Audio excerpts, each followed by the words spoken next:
ಹತ್ತಿರ ಆದರೆ ಅದಕ್ಕೆ ಜನ ಬರ್ತಾರೆ. ಬೇರೆ ಬೇರೆ ಜಿಲ್ಲೆಗೆ ತುಮಕೂರಿಗಾಗಲಿ ಮತ್ತೊಂದಾಗಲಿ ಬಿಜಾಪುರ ಆಗಲಿ ಹುಬ್ಬಳ್ಳಿ ಆಗಲಿ ಬೆಳಗಾವಿ ಆಗಲಿ ಅಲ್ಲಿ ಜಿಲ್ಲಾ ಏರ್ಪೋರ್ಟ್ಗಳು ಬೇರೆ.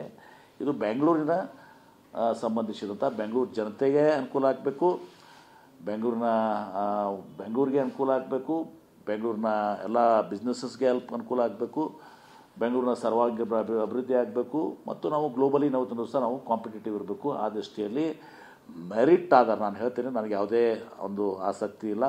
ನನಗೆ ಇರುವಂಥದ್ದು ಮೆರಿಟ್ ಆಧಾರದ ಮೇಲೆ ಬೆಂಗಳೂರು ಹಿತದೃಷ್ಟಿಯಿಂದ ನಮ್ಮ ಏನು ಎಲ್ಲ ಸಾಧಕ ಬಾಧಕಗಳನ್ನ ಎಲ್ಲ ಇನ್ಪುಟ್ಸ್ ಏನು ನಮಗೆ ಮಾಹಿತಿಗಳನ್ನು ಪಡ್ಕೊಂಡು ಎಲ್ಲ ಮಾಹಿತಿಯನ್ನು ಕಲೆ ಹಾಕ್ತಾ ಇದ್ದೀವಿ. ಎಲ್ಲವನ್ನು ಕನ್ಸಿಡರ್ ಮಾಡಿ ಪ್ಯೂರ್ಲಿ ಸ್ಟ್ರಿಕ್ಟ್ಲಿ ಆನ್ ಮೆರಿಟ್ ಇವತ್ತಿನ ದಿವಸ ನಾನು ಹೇಳ್ತಾ ಇದ್ದೀನಿ, ರಿಪೀಟ್ ಮಾಡ್ತಿದ್ದಲ್ಲಿ ಪ್ಯೂರ್ಲಿ ಸ್ಟ್ರಿಕ್ಟ್ಲಿ ಆನ್ ಮೆರಿಟು ಇವತ್ತಿನ ದಿವಸ ಈ ನಿರ್ಧಾರ ಆಗ್ತದೆ. ಇನ್ನು ಕೆಲವೇ ದಿನಗಳಲ್ಲಿ ಇವತ್ತಿನ ದಿವಸ ನಾವು ಅದನ್ನು ಏರ್ಪೋರ್ಟ್ ಆಫ್ ಇಂಡಿಯಾಗೆ ಕಳಿಸ್ತೇವೆ.